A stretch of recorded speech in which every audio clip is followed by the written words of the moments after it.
Ford Escort now shows you another face. The sporty Ford Escort SS. It shows its stripes, pulls with front-wheel drive, handles with rack and pinion steering, smooths with four-wheel independent suspension, informs and invites. The sporty Ford Escort SS, built in America to take on the world, and doing it.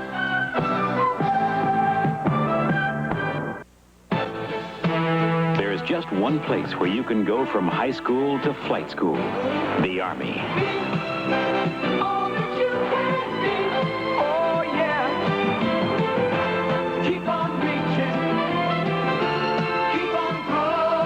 Today's Army has more pilots than the largest airline. Not bad for a rookie.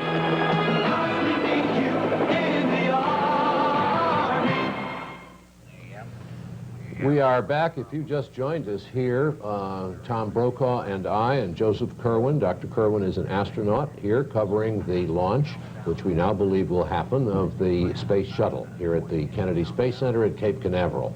Everything is going according to schedule. It's all on. The computer problem that they had yesterday or day before was fixed. The computers actually have been on, and some of the things that would be going on in the countdown now have already been done. We are coming to the end now of a 20-minute planned hold in the countdown, and in about 15 or 20 seconds, the clock that you see on your screen will start to move again as we get close to the countdown. Liftoff is scheduled for just about 30 minutes from now exactly. There will be one more and we're at planned T-minus hold. 20 minutes Let's listen. and counting. A purge of the fuel cells, which provide both electricity for the orbiter and drinking water for the crew, is being performed. At this point, the computer is changed to a program known as Major Mode 101, which is the terminal countdown configuration. At this point, the primary computer is compared with the proper onboard computer to ensure that they are ready for launch. The NASA convoy conductor has verified that the landing convoy at the KSC shuttle landing facility is ready. In case of a return to launch site abort, the landing would be on runway 15. All of the other launch sites also have confirmed that they are ready to go. Just prior to coming out of the hold, we received verification that the pre-flight alignment of the inertial measurement unit had also been completed. And so everything moving along smoothly. The countdown at T-minus 18 minutes, 56 seconds, and counting. This is Shuttle Launch Control. And Joe Kerwin, something should have happened there at about 19. They should have put on that backup computer. That's they've right. had trouble twice before. That's the right. point where they do it. And we'll know whether they had any trouble again. In just a moment, yeah. They've been a little bit ahead. We're listening now to conversation between... COSC, go ahead. Step 633, turn on your own. CVC active 1 and 2 power. Yes, and what? CDPS OTC, go ahead. 641. That's affirmative, we have verified that. Okay. OTC, this is CDPS. Go ahead. We verified tracking, all 4 strings. That's good work. That's it. Okay, is that good? Good It signal. worked. Okay, great. Yeah. That means the computers are working. Yeah. That's right. And that's where you had trouble not only Friday, but in one earlier test as well, at that very point when they brought on the backup computer, right? Mm-hmm. So the countdown can now continue. There is another planned hold that you have to be aware of. We're not going to launch in 17 minutes and 46 seconds. They'll hold again for about 10 minutes. And more people are watching around here as well, John, including a lot of people who worked on this project. Yes, it's quite a day for them. The number of the workers who helped assemble this whole enterprise here today are down here with their families to watch it go. They came 2 days ago. They're here this morning. It looks as though they will see it go this morning, and we've got a little report on those workers now.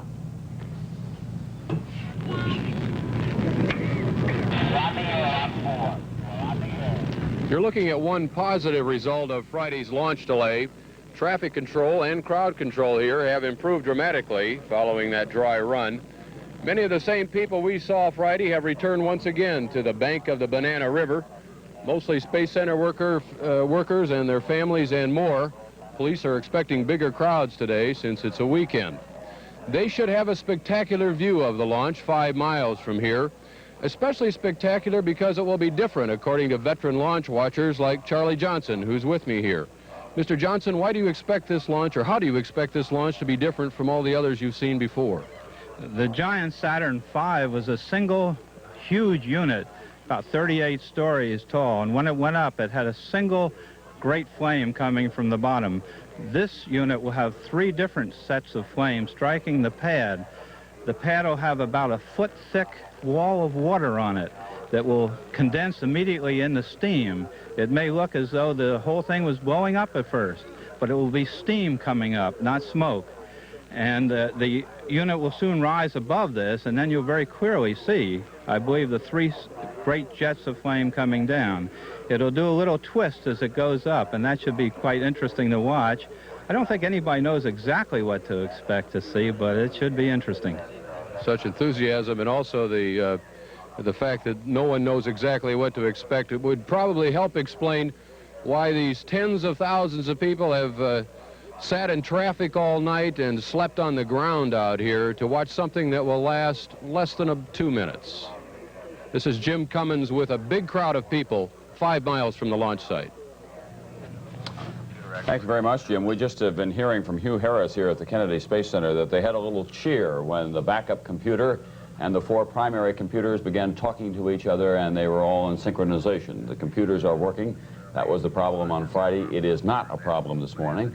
That does not mean that other problems could not develop, but so far it does appear to be a very clear road right now to a launch at 7 a.m. Eastern Time this morning. Things are in good shape. The astronauts are in the Columbia Shuttle, and we'll continue with our coverage of the launch of the Columbia Shuttle right after this. NBC's coverage of the first space shuttle will continue in a moment. Sunday on Chips, Punch races to save a go-kart menace from disaster. Then, 5 major motion pictures will be about swords and sorcerers this summer. This Sunday, you can see the first. It's warriors, demons, and goddesses in a gigantic clash. Fugitive from the Empire, a world premiere. You've never seen anything like it on television. Then, 3 angels are sent back to Earth to prove they belong up there in heaven on Earth. A night of adventure and fantasy on NBC.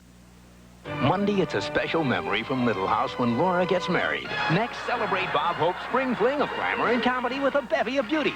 Brooke Shields, Lonnie Anderson, Melissa Manchester, Jill St. John, Morgan Fairchild, Donna Dixon, and Terry Copley. Just thinking I could have had a career in showbiz. Then, George Burns in Nashville. At 84, I'm a country singer, and I can prove it. With Loretta Lynn, the Gatlin Brothers, Minnie Pearl, and some country fun. It's a specials night on NBC. Is it worth the cost to educate children with handicaps? Don't be emotional. Take a cold, hard look. The truth is it costs a lot, but not nearly so much as keeping them dependent for life. Because with special education and vocational training, most handicapped children grow up to be taxpayers. Taxpayers? It's a good investment. For information, write Closer Look, Box 1492, Washington, D.C. Need help on these taxes, so let the IRS figure it out. They already have. And the instructions that came with our tax forms. IRS, would you hold? Your questions about tax credits, income averaging, and the clothes we gave at the church bazaar, the answers are all here. Maybe you should read the instructions first. Bye. We're people serving people just like you. IRS. We're back at the Kennedy Space Center, where all things are proceeding smoothly toward a 7 a.m. Eastern Standard Time launch of the Columbia Space Shuttle. And in place and on board are astronauts John Young and Robert Crippen. They have a combined total, by the way, of 31 years as astronauts. They began their careers, each of them as Navy pilots, and each has logged thousands of hours of flying time, including some hours here in the past 48 hours between the delayed launch of Friday and today's scheduled launch. There is one big difference between the two of them, of course. Crippen has not been in space before. Young, a veteran, has been up there 4 times before. So even though Crippen is only 7 years younger than John Young, he's a kind of space rookie, the kid on this flight, and Young is the wily old veteran. That can lead to some funny moments between the two of them. as Heidi Schulman found out when she prepared this profile of astronauts Young and Crippen. Hey, John, after this flight, are you going to give up and stop flying? You going to leave it for those younger folk? Space flight is the old man's business. At 50, John Young is certainly not an old man, yet the fact that he jokes about his age and its possible effect on his profession tells you something about him. He doesn't seem to worry about matters he can't control. Someone once said of Young that he's an amusing bundle of contradictions, a man both witty and aloof, a man who likes adventure but dislikes the outdoors. He is totally dedicated. But on the flight of Gemini 3, Young took a corned beef sandwich from his pocket and offered a bite to his startled commander, the late Virgil Grissom. Gemini 3 in 1965 was Young's first space flight. Since then, he has been to the moon and back. And in his 19 years as an astronaut, he has left a profound personal mark on this country's space program. In 1966, Young commanded Gemini 10 with Michael Collins. That mission advanced the techniques of spaceflight by docking with an unmanned Agena rocket.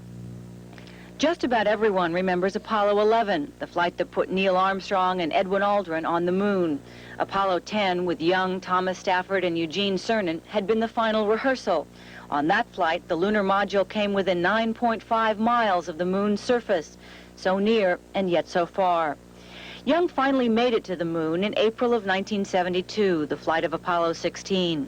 Riding his so-called moon buggy on the lunar surface, Young radioed back to the Space Center in Houston. We've just set a new world speed record, 17 kilometers an hour on the moon. He spent 20 hours exploring the moon's surface. Young and Robert Crippen have been training for their space shuttle flight for more than 2 years. Crippen is 43. He has been an astronaut since 1969. This will be his first space flight, but during his 12 years in the program, Crippen has, as the saying goes, paid his dues. He was part of the crew in a 56-day Skylab medical experiments altitude test, a simulation of future Skylab missions.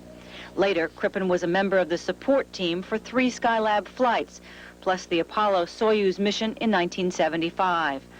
Their training for the space shuttle flight has involved 25 hours of formal instruction each week, plus a total of more than 1,200 hours working in elaborate mock-ups of Columbia's flight deck. Crippen points out that some of the problems that have delayed the mission were a benefit in one sense. They gave both men more time to plan and practice for just about any contingency, for that unexpected moment when something might just go wrong. Or as Young puts it, if you're not nervous, you don't understand what's happening. Heidi Schulman, NBC News. Now you're looking at the space shuttle and its solid fuel boosters and the big tank filled with liquid oxygen and hydrogen, and the clock is stopped. The planned hold at 9 minutes away from launch is in effect now. It will last about 10 minutes. The orbiter test conductor that they are Let's listen to the launch control. At the present time, we know of no major problems as we enter this final 10-minute build-in hold. They will, an arm that you see there at the top, can we just see the picture back again for a second, please, Walter? That arm, an arm up there that's called the oxygen venting arm will be withdrawn during this hold, and the rest of the connections that they have with the spacecraft itself will be withdrawn. They will also start the countdown clock at this point. A very precise clock, because some of these operations in the launching of the space shuttle are done within seconds. They come in a sequence that is hundredths of seconds apart. And the countdown clock is very important. They're doing that now. Everything seems to be going very well, Tom. Yeah, let's talk to Joe a few moments about what we might expect once they begin the ignition and some of the critical points that we'll hit during the T-9 countdown. Once the clock starts counting again, we'll be getting into new territory that we unfortunately didn't get to Friday. They've already got the 9-minute go for launch, and I'm sure that was a trip around the room both in the Launch Control Center and at Houston, which is ready. At 5 minutes, they start the hydraulic power units. That's a very critical point because they're fuel critical. They're used to control the engines and control surfaces during launch and entry. 3.5 minutes, the fuel cells take the full power load, and at 25 seconds before launch, the general purpose computers take over the launch, and it's automatic from now on. We're looking at some venting right now in the external tank. Yeah. That is going on. Yeah, that tall tank in the middle of your picture there has more than 500,000 gallons of liquid hydrogen and oxygen in it. And that's a little bit of the venting that occurs naturally. That's not a difficulty that we're seeing there. That's the natural venting of that. It makes a little gas in the morning air. The other thing I think that we ought to say, Joe, warn our viewers that we'll see ignition of the main rocket engines of the orbiter before we'll see the solid rocket boosters go off. It's about a 3-second difference between the two. 3.5, maybe 4 seconds. The clock goes slightly past zero. Those engines have to be running and verified. When the solids ignite, they recycle the clock back about a half a second to zero, and off you go. Because once you light the solids, you are gone. We got a minute to talk about the Rainbirds. I think that's something else that's very interesting here. Well, this particular rocket ship, spaceship, is very close to the pad. The others have been quite a distance away, but this is right down there. And so when all those engines go off, it makes an enormous amount of noise. So much noise in terms of decibels that it could shake that thing to pieces. So what they are doing is they are damping that sound down with hundreds of thousands of gallons of water that are poured in there. The water, it has nothing to do with the flames that you will see. It has to do with the sound that's being made, so that the sound of this spaceship doesn't tear the spaceship apart when it goes off.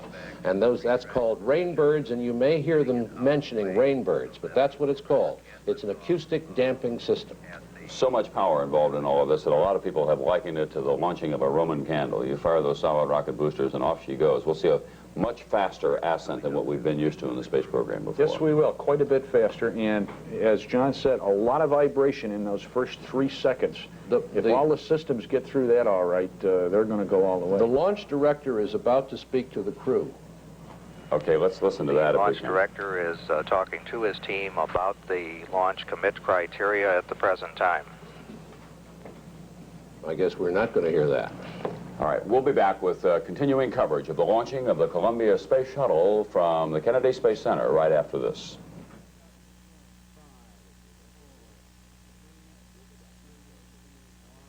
Why do we call Fairmont the Great American Family Wagon? Just ask the Wileys, the Careys, and the Goultos, the Lawsons, O'Toole's, and the Mikos, the Williams, the Golds, and Iversons, the Jacksons, the Whites, and Andersons. Great mileage, great looks, and great room for the money. It's made our wagon the best seller in America, and it's helped make Ford Fairmont the Great American Family Car. Here in the sea, billions of years ago, life began an odyssey that will reach across space and time. I'm Arthur C. Clarke, speaking for Omni magazine. I know that even the sea is not eternal, but the life it spawned will survive, for man's destiny lies among the stars, in the endlessly unfolding universe of Omni magazine. Omni, the multi-award-winning magazine of science, fact, and fiction, on sale now everywhere. Outside, the Canon NP200 may look like any small copier, but inside there's a world of difference, a world of micronics, where 20 copies a minute are not only possible, but made reliable with a microcomputer. Fiber optics precisely defines your image, and a toner projection system gives you clear copies on virtually any paper. Up to 11 by 17. Compact in size and price, the Canon NP200 is definitely worth looking into. With my arthritis, getting in and out of the tub can be frightening. But with arthritis strength bufferin, I can ease the minor pain for hours, move better. It gives me extra strength when the arthritis first flares up. But arthritis strength bufferin adds extra protection from stomach upset ordinary aspirin can cause. Sure feels good to have the extras of arthritis strength bufferin. Arthritis strength bufferin. Extra strength, extra protection.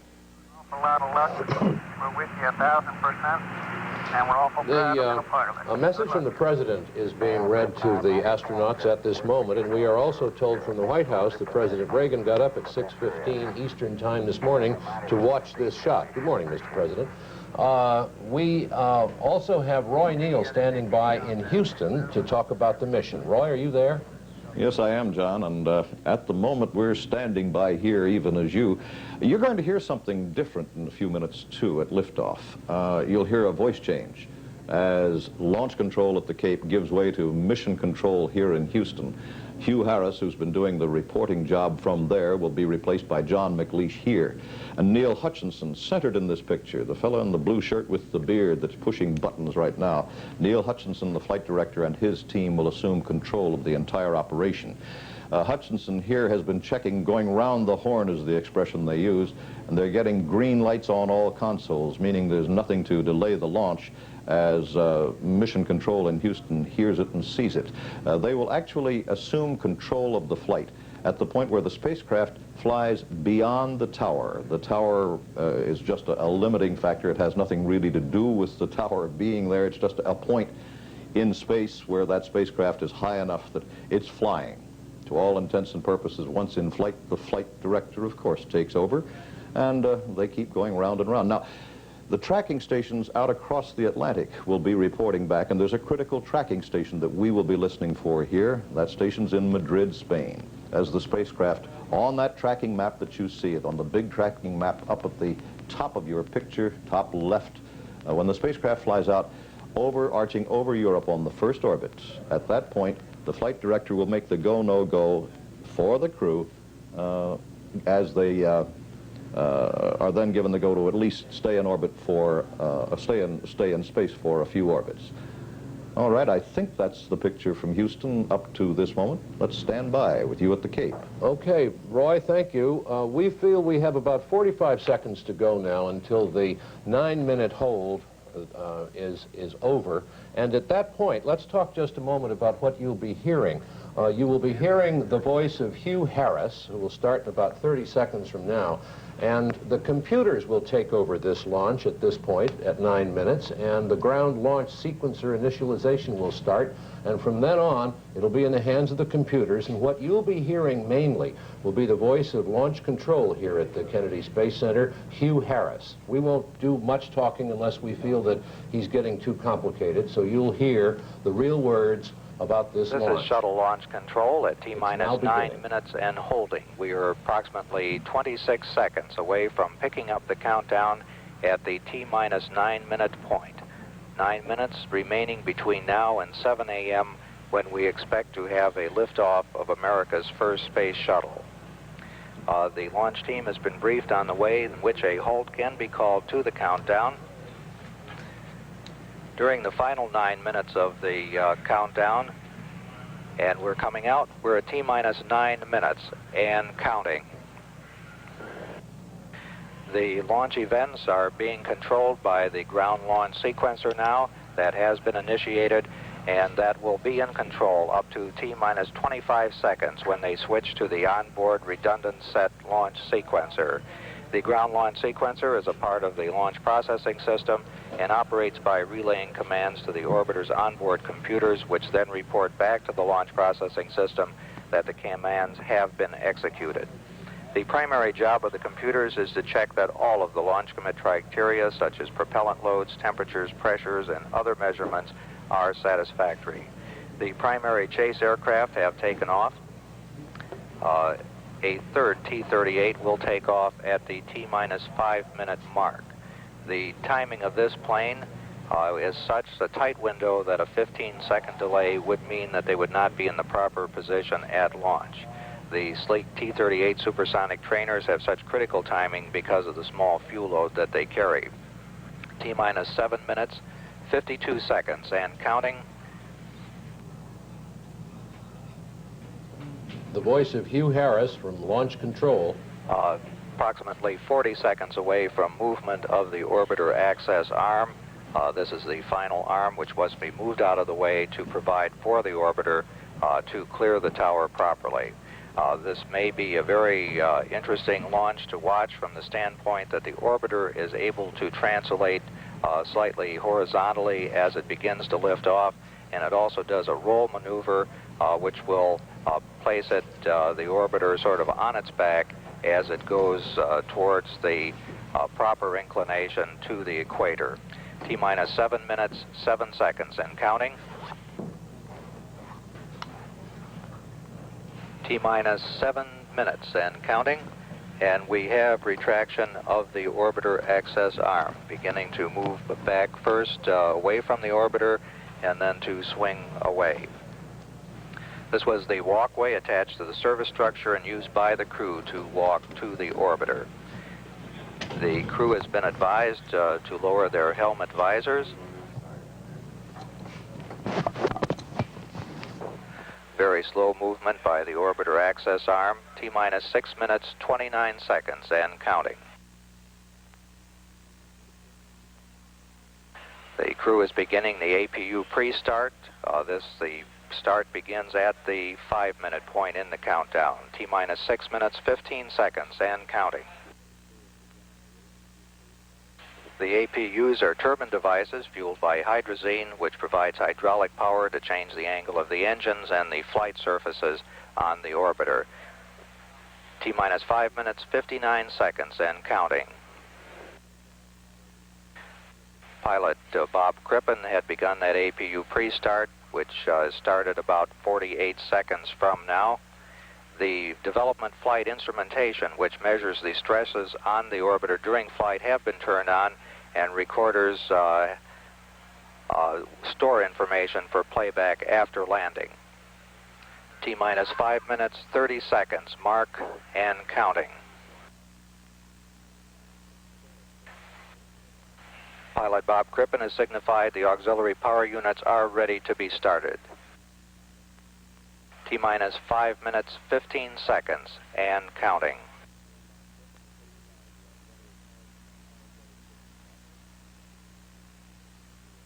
Coming up on the 5-minute point. 4, 3, 2, 1, mark. T-minus 5 minutes and counting. We have had a go for APU start. APU start is in work. This is a start sequence. The final chase plane is taken off from Patrick Air Force Base. T-minus 4 minutes, 42 seconds and counting.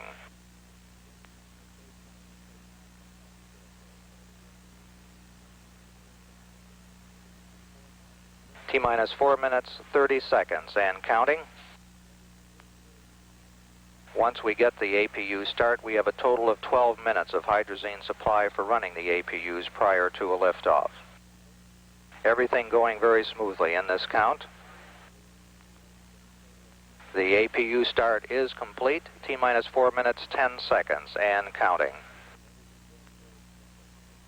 As preparation for main engine ignition, the main fuel valve heaters have been turned off. T-minus 3 minutes, 57 seconds and counting. The final helium purge on the shuttle main engine has been started in preparation for engine start. The liquid oxygen replenish system has been turned off in preparation for pressurization of the tanks for the launch. T-minus 3 minutes, 35 seconds and counting. The Elevon speed brake and rudder are being moved through a pre-programmed pattern to assure that they'll be ready for use in flight. T-minus 3 minutes, 20 seconds and counting. The shuttle is now on internal power. However, the fuel cells are still receiving their fuels from the ground support system for one more additional minute.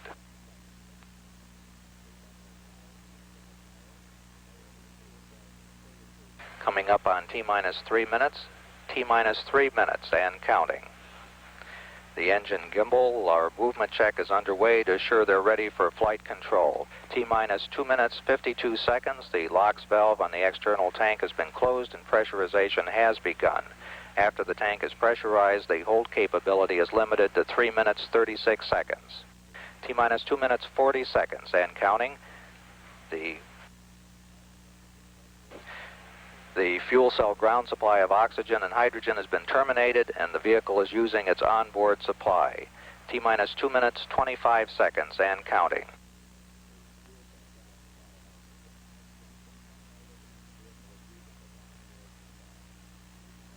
T-minus 2 minutes, 15 seconds. The pressure in the LOX tank is at flight pressure.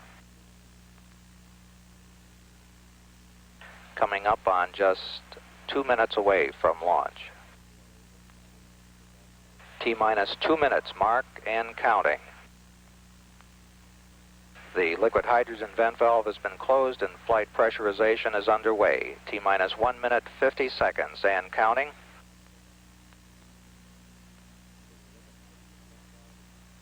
Chuck Hannon has just said smooth sailing, baby, to astronauts John Young and Bob Crippen. T-minus 1 minute, 35 seconds and counting.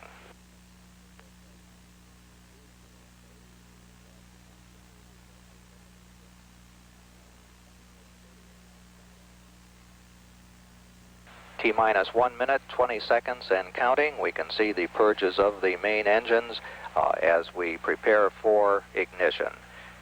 T-minus 1 minute, 10 seconds and counting. Liquid hydrogen tank is at flight pressure. T-minus 1 minute, mark and counting. The firing system for the sound suppression water will be armed in just a couple seconds from now. It has been armed. T-minus 45 seconds and counting. T-minus 40 seconds and counting. The development flight instrumentation recorders are on. T-minus 35 seconds. We're just a few seconds away from switching to the redundant sense sequencer. T-minus 27 seconds. We have gone for redundant set sequencer start. T-minus 20 seconds and counting. T-minus 15, 14, 13, T-minus 10, 9, 8, 7, 6, 5, 4. We've gone for main engine start. We have main engine start.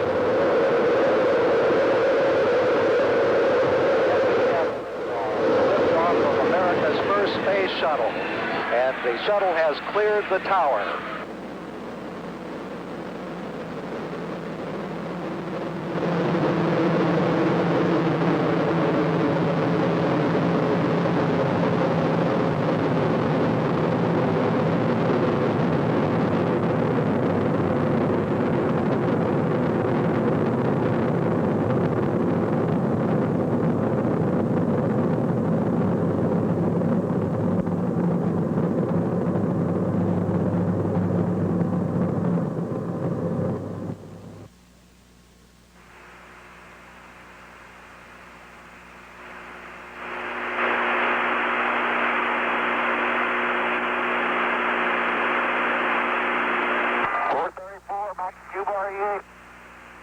Roger.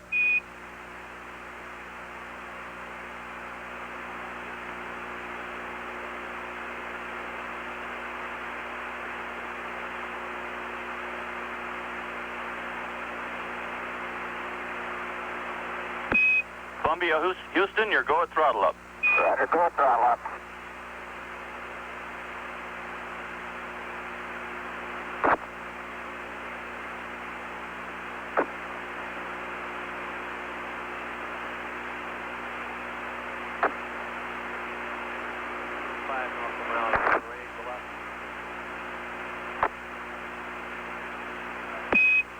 Roger, Columbia, on the nice ride. You're lofting a little bit. You'll probably be slightly high at staging. 1 minute 45 seconds coming up on go, no, go. Columbia, you're negative seats. That call up says that Columbia, the altitude is too high for ejection seat use. Columbia, you're go for SRB step. 2 minutes 4 seconds, standing by for SRB SEP confirmation.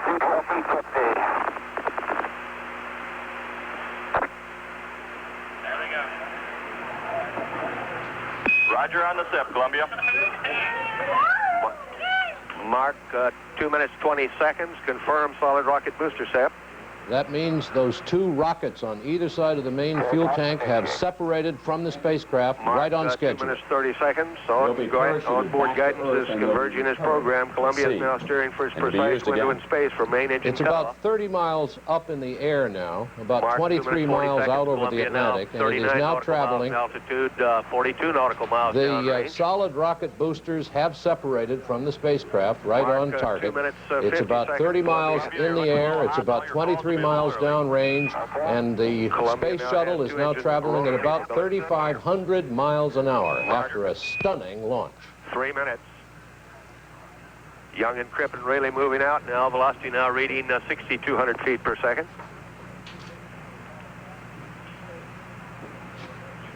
Everything going Mark, 3 perfectly. minutes 15 seconds. Columbia now 51 nautical miles in altitude, 66 nautical miles downrange. Velocity now reading 6,500 feet per second.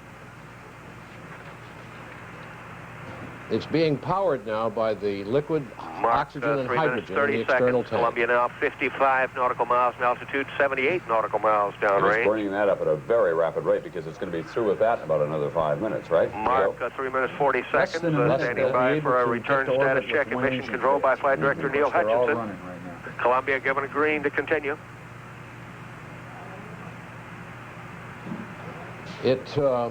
For those Mark, of us... 3 minutes 55 seconds. Standing by for a press D'Amico, which says Columbia should lose one engine. Columbia, stand by, press D'Amico. Columbia continues flying forward, coming up on negative return. Press D'Amico. That was a little early. That indicates above normal engine performance. They're getting all the boost they need. Mark, 4 minutes 8. Well, they're doing MECO as a main engine cutoff is what they're talking about. That's there. right. That's right. Negative return. Okay, negative return means they can Mark, 4 minutes no longer 25. come back and 5 seconds land left. at Cape Kennedy. So if something happened, the next thing would be Rota in Spain. And it would have to Capcom, take Brandon two Stein, engines to Columbia get now into that committed to situation. space travel. Young and Crippen can no longer turn around and return to the launch site. Columbia, Houston, we're showing both ohms PC transducers off scale high. Mark, 4 minutes 45 seconds. The flash evaporator is activated on board to cool Columbia. There's an enormous amount of heat generated there, and they've got an evaporator system that is working now, and later they'll shoot the heat out into space, and we'll talk about that later on. Why are the transducers off scale high? I believe I heard John say in the cabin that they were off scale low, which indicates it's probably a sensor problem due to that launch vibration. Those are the fuel tank pressures for the orbital maneuvering engines that they'll use Columbia now after 75 cutoff. nautical miles in altitude, 202 nautical miles downrange. Velocity now reading 11,000 feet per second. A status check and mission control by Flight Director Neil Hutchinson. Columbia, Houston, your go at 5:30. MECO, 8+34. Right on. Mark, 5 minutes 40 seconds. That call up from Capcom Brandon Stein says that Columbia's trajectory, navigation, and engine performance look good. Columbia, reading you loud and clear. Okay, you're clear, a little weak. Mark, 5 minutes 55 seconds. Columbia, we just switched over Bermuda. Voice should be getting better here in a second. Okay, that's good. 6 minutes. Columbia now 76 nautical miles in altitude, 280 nautical miles downrange. Velocity now reading 13,000 feet per second. And you'll be able to hear their voices from Bermuda before long, from the tracking station there. Columbia, Houston, could I have the cryo heaters, please? And Columbia, your single engine Rota. Mark, That means 6 now they minutes can lose 25 two seconds. engines and still land at That call Rota. up from Capcom Brandon Stein says But that all if three are still two-engine in. failure occurred, Columbia is capable of an emergency landing at Rota Naval Air Station, Spain. Mark, 6 minutes 40 seconds.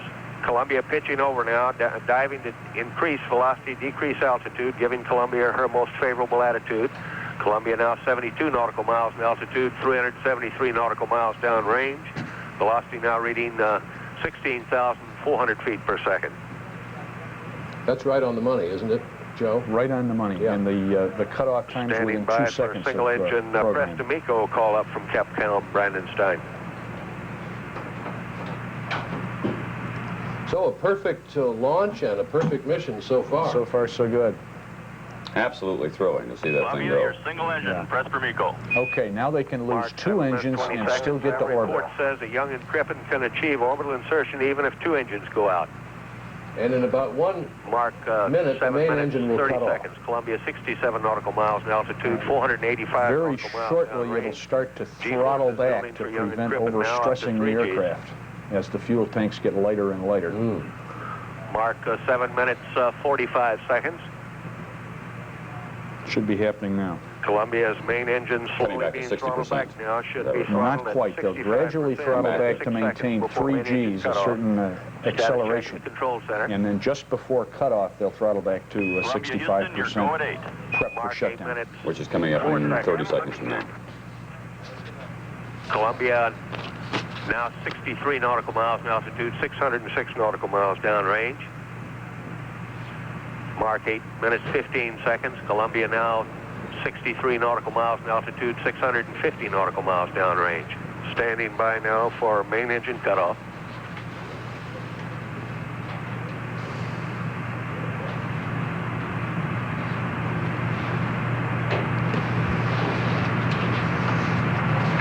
Mexico 25670 up at 220 feet per second.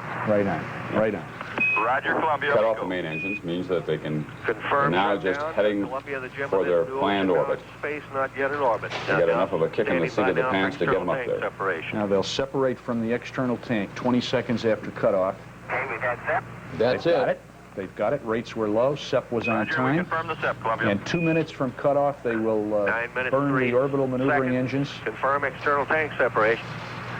Columbia now performing an evasive maneuver. Now John is at the controls. You're moving it out of and translating John the is north moving it external away. Tank. Young That's should right. see it moving John away out Young, his window. And as far as we're concerned here on Earth, it's upside down as of the moment. They're heads down. Of course, they don't feel that. I know that. They're weightless now, and they're not in orbit yet. The external tank is going to re-enter in the Indian Ocean and break up. And that's what the orbiter would do if they don't do the series of 2 burns that are coming up. But they've got 3 ways to do 40 it. seconds, go, no go status. I figure that Mission the control for the first external burn. tank will break up over the Indian Ocean, and it has what they call a footprint. That is a track that will go. It'll be about 100 miles long and 60 miles wide. They don't expect it to hit on land anywhere. That they pretty well. But it left on time. I mean, it broke away on time, so that means it won't hit Australia, which was the main worry. That's right. That's right. One burn attitude. Now they're going to have their first orbital burn. They're going to turn on the orbital maneuver subsystem. Moving Columbia forward and higher on her flight path, placing Columbia in orbit. These are 2 little other engines that are in the back of the Columbia as well. And we'll be back checking on all of this. Everything going extremely well for the Columbia Space Shuttle on this, its historic first launch, going very well indeed. We'll have continuing coverage of it all right after this. Nautical miles downrange. NBC's coverage of the first space shuttle will continue in a moment. Monday, it's a special memory from Little House when Laura gets married. Next, celebrate Bob Hope's spring fling of glamour and comedy with a bevy of beauties. Brooke Shields, Lonnie Anderson, Melissa Manchester, Jill St. John, Morgan Fairchild, Donna Dixon, and Terry Copley. Just thinking, I could have had a career in showbiz. Then, George Burns in Nashville. At 84, I'm a country singer, and I can prove it. With Loretta Lynn, the Gatlin Brothers, Minnie Pearl, and some country fun. It's a specials night on NBC. It's a wild and crazy race for chocolate bunnies and golden eggs on Daffy Duck's Easter show. And will a lazy Easter bunny and an endless winter ruin the Berenstain Bears' Easter surprise? Then, it's a special 2-hour show when BJ and the 7 lady truckers haul deadly cargo as crooked cops. And a rival outfit try to put them out of business. That's Daffy Duck and the Berenstain Bears, then a special 2-hour BJ and the Bear Tuesday on NBC. McGruff here. See that guy? He's stealing at Pike. Now, see that lady? She's calling the cops. Mimi Marth, part of the Eyes and Ears Patrol in Hartford, Connecticut. There's 126 of them, regular people, working together to help prevent crime. You know, you could do that. Find out how. Write to Box 6600, Rockville, Maryland. You'll be helping to take a bite out of crime.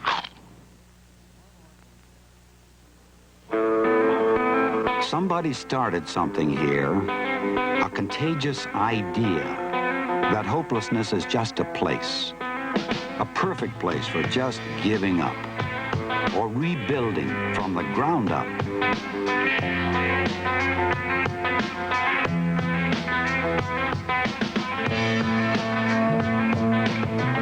Join Vista. It's a year that will last you forever. All going well with the Columbia Space Shuttle, which was launched here this morning just about 12 and a half minutes ago, coming up in 13 minutes now. When it lifted off, it weighed 4.5 million pounds, and it's down to 200,000 pounds, which is the best quick weight loss diet that I know of. I'll tell you, get rid of all that fuel in a hurry. Well, it had about 7 million pounds of thrust to take it off. The spacecraft, which is now shorn of its auxiliary fuel tanks, is being listened to by the tracking station in Madrid. It's that far. It went off something like 13 minutes ago, and it's being picked up by Madrid, Spain. We would like to show you the launch again, the videotapes that we've made here of the launch that did take place just at 7 o'clock this morning, precisely on time, a textbook launch of the shuttle after a bad day earlier in the week. And here it is now. 9, 8, 7, 6, 5, 4. We've gone for main engine start. We have main engine start.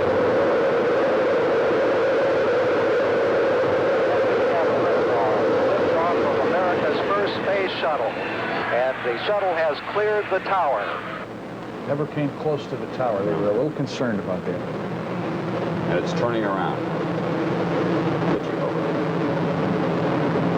I have never seen one of these in person. And I can't tell you, I don't want to disappoint you in any way, the kind of electronic distance between the television and the thrill of being there to watch it go is considerable. Made your pants legs flap. I'm going to tell you, I mean, that's what one of the guys said yesterday. It makes your pants leg flap. It's all the 4th of Julys you've ever seen rolled into one, and that's about as good a description as I know. I'll never forget it. At about this stage in the launch, astronaut Crippen, who was on his first trip into space, said, "What a view, what a view." And he's just starting to see the great views. John will be constantly calling him back from the window to do the job. They are now, well, they're way out there now. They're about 1,800 miles, I suppose, more than that. Probably over 2,000 miles downrange, heading for the coast of Africa, is it, Joe? Yes, they go down over Africa and out into the Indian Ocean. They'll be picked up by our Indian Ocean station at, what is it, 40, no, it's before 44 minutes, about 35 minutes. So this is not where they are now. If you're looking at your screen, it's where they were when the launch went off. A lot of very, very happy people in launch control here. It all, after many years of delays and an awful lot of money, it's working perfectly. NASA, as you might expect, was very eager to have this happen because they figured that all the criticism of the space shuttle, the space transport system, will begin to diminish considerably once they get off in good shape as they have here today. We have some other reaction now to the launch. 7 feet per second. Duration of the burn, 1 minute 27 seconds. Resulting orbit, apogee 132 nautical miles, perigee 57 nautical miles. So Columbia now in orbit, not yet her desirable orbit. At the start of OMS 1, Columbia was about 400 feet below, 150 feet in front, and 350 feet north of the external tank. Also, Columbia weighed 4.5 million pounds at launch. She now weighs about 214,000 pounds. So they're hitting all the markers, aren't they, Joker? Not quite. This is Shuttle Control, Houston. If they're at 132 miles up now in apogee, they were supposed to be 172 miles. No, not yet. No. The first one was They're 130. speaking nautical miles, and your chart is in statute miles, which accounts for the difference. The first one was, as I saw it listed, was at 130 and 57 They're targeted for a 130-mile nautical mile circular orbit. Right. After the second burn. And that is 170 statute miles. 130, 130. And that's right. Well, then they are on the money. Yep, They are on right the on the money. money. Okay, Bob Bazell standing down in the press site, and he's with a couple of people who have been here watching all of this, a couple of Californians, I think. Bob? True, and I must say, I've been preparing for this thing for months, and it was so overwhelming that I can't even put it into words. You think you can be cynical about things, but the emotion to this, our Miami bureau chief, Don Brown, was sitting next to me. Tears were coming down his eyes, and he's a pretty tough guy. We have with me two guys, Steve Spielberg, the filmmaker, Governor Jerry Brown of California. Governor, what did you think? It was just great. Just watching that thing just take off, it made me feel like we got a lot of strength in this country, and And I hope we take some heart from that and start expanding our commitment to space. It's real important for our spirit as well as our economy. Mr. Spielberg, what did you think when you saw that? Well, it sort of puts everything that we do in movies in quick diminishing perspective. It was a remarkable experience. It was a remarkable experience. I think it was for everybody out here. Thank you very much. And John? Everything going well. The spaceship is on its way, and we'll be back with more coverage after this.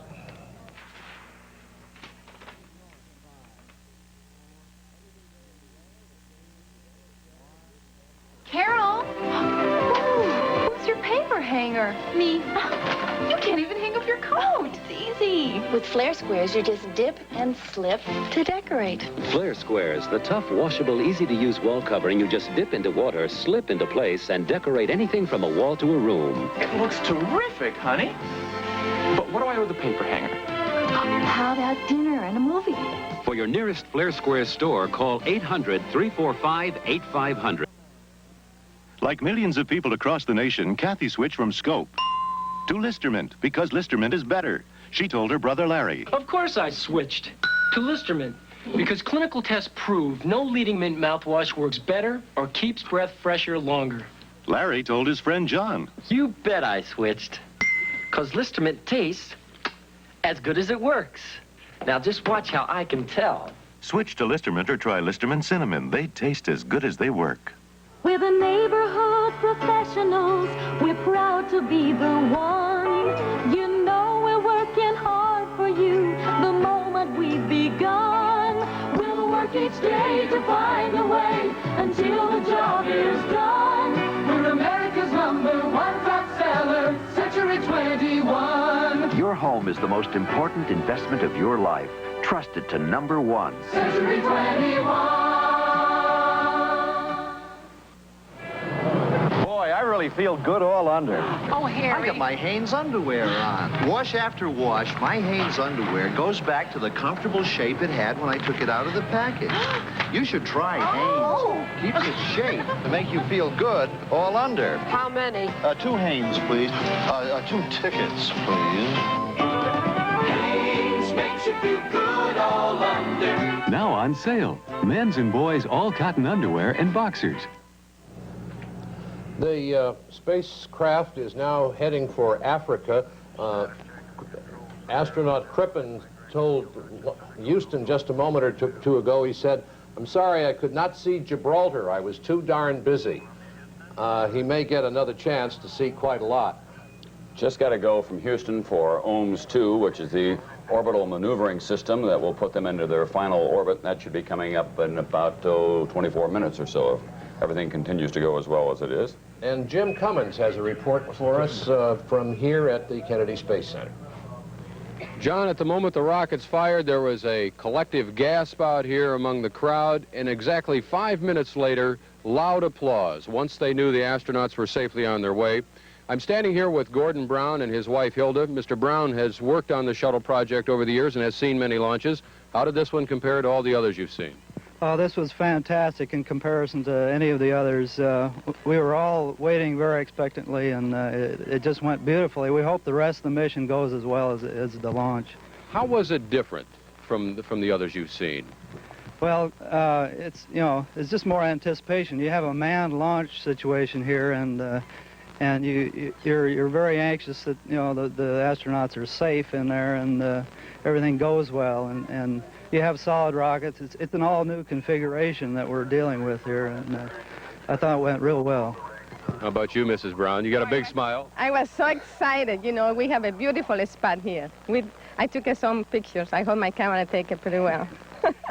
We had a beautiful spot indeed. One NASA official said from this spot, even though we're farther away from the launch site than other viewing spots, we had the best profile of the launch, and it was spectacular, and all we're hearing around here are superlatives. John? Well, thank you. All you're hearing from us in here is superlatives. Joe, have you seen anything that isn't going the way it was supposed to go? I expected 3 or 4 malfunctions during launch, just as a matter of statistics. Yeah. We didn't get any. We had a couple of sensors in the OMS fuel tanks. Yeah. That was it. It's been totally normal. Well, wish we could have been along. Yeah, highly recommended. That's Crippen, isn't it? Yep, that's Crippen, the new veteran. Right, he's first base flight, and as Joe Kerwin said just a moment ago, he's no longer a rookie. 23 minutes mission elapsed time. Columbia, we're 20 seconds from LOS. We'd like the flash evaporator heater feed line system Bravo to 2. Yeah, sorry about that. And we're 13 seconds from LOS. Configure LOS. We'll see you at Indy at 36 plus 00. That LOS means loss of signal. They're leaving one area where they can be heard and heading for another. The flash evaporator is very important because that's the cooling system that's working there now, and that thing heats up. If you think you have trouble with your car, there are all the systems going on a hot summer day. Imagine what they're going through up there.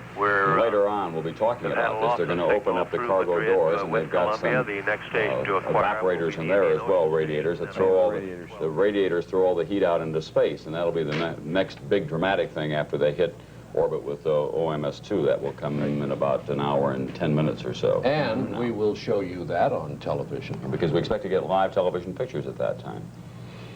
We'll be back with more coverage after this. NBC's coverage of the first space shuttle will continue in a moment. Sunday on Chips, Punch races to save a go-kart menace from disaster. Then, 5 major motion pictures will be about swords and sorcerers this summer. This Sunday, you can see the first. It's warriors, demons, and goddesses in a gigantic clash. Fugitive from the Empire, a world premiere. You've never seen anything like it on television. Then, 3 angels are sent back to Earth to prove they belong up there in heaven on Earth. A night of adventure and fantasy on NBC. Monday, it's a special memory from Little House when Laura gets married. Next, celebrate Bob Hope's spring fling of glamour and comedy with a bevy of beauties. Brooke Shields, Lonnie Anderson, Melissa Manchester, Jill St. John, Morgan Fairchild, Donna Dixon, and Terry Copley. Just thinking, I could have had a career in showbiz. Then, George Burns in Nashville. At 84, I'm a country singer, and I can prove it. With Loretta Lynn, the Gatlin Brothers, Minnie Pearl, and some country fun. It's a specials night on NBC. David P. Hamilton. Hey, Dad, they're already on the H. I can hardly believe it. Seems like only yesterday I started saving for this. Rebecca Hillman. Never could have done it if I hadn't joined the payroll savings plan at work and put aside all those savings bonds. Vanessa Horton. There she is, my wife, the graduate. Take stock in America. Buy bonds. Lovely. Stunning. Oh, it's your color, too. Oh, Jane, it's not washable. It's a steal. What else do you want? Well, it'd be nice if it fit. When people buy something, they're cautious. They read the label.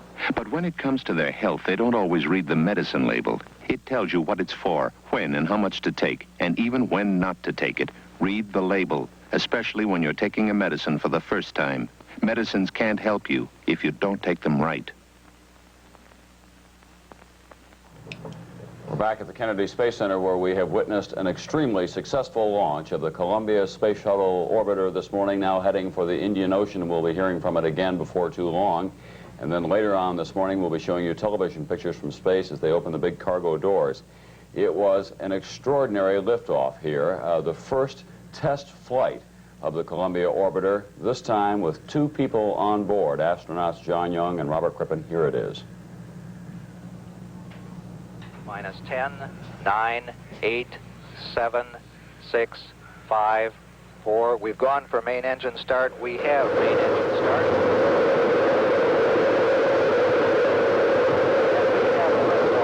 Liftoff of America's first space shuttle. And the shuttle has cleared the tower.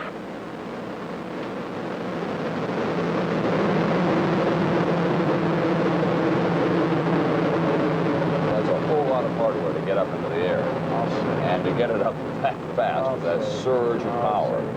Well, the one thing about the shuttle is that it sort of jumps off the pad as opposed to the Apollo launches that we saw that went up very slowly and sort of majestically and gracefully. This thing popped right in the air. The thrust-to-weight ratio is higher. With 7 million pounds of thrust and only 4.5 million of weight, it just leaps up. Yeah, this is a drag racer. It'd be great in a quarter mile, I'll tell you, to have that one in the country. You could win all sorts of dollar bills. Now, later this morning, and let's talk about that for a moment, in about an hour and 5 minutes, They are going to open the hatch on, let's call it that, the hatch on the back of Columbia. A very important maneuver, because if that doesn't work, they're going to have to come back.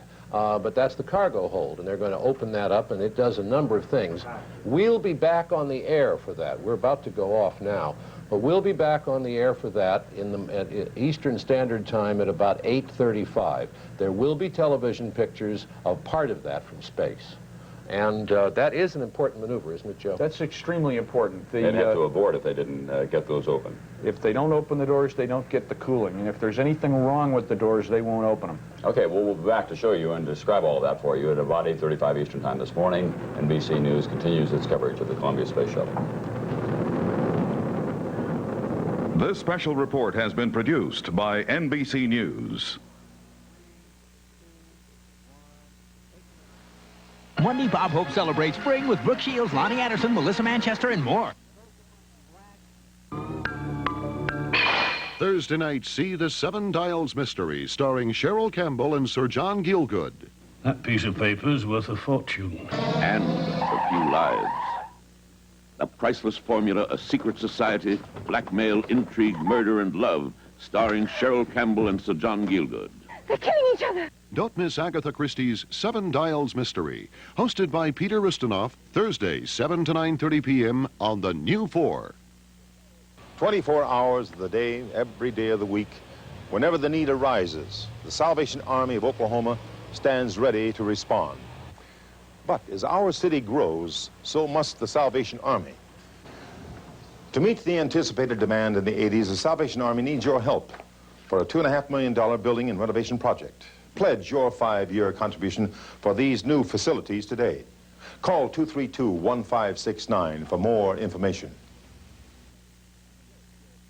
You're watching Channel 4.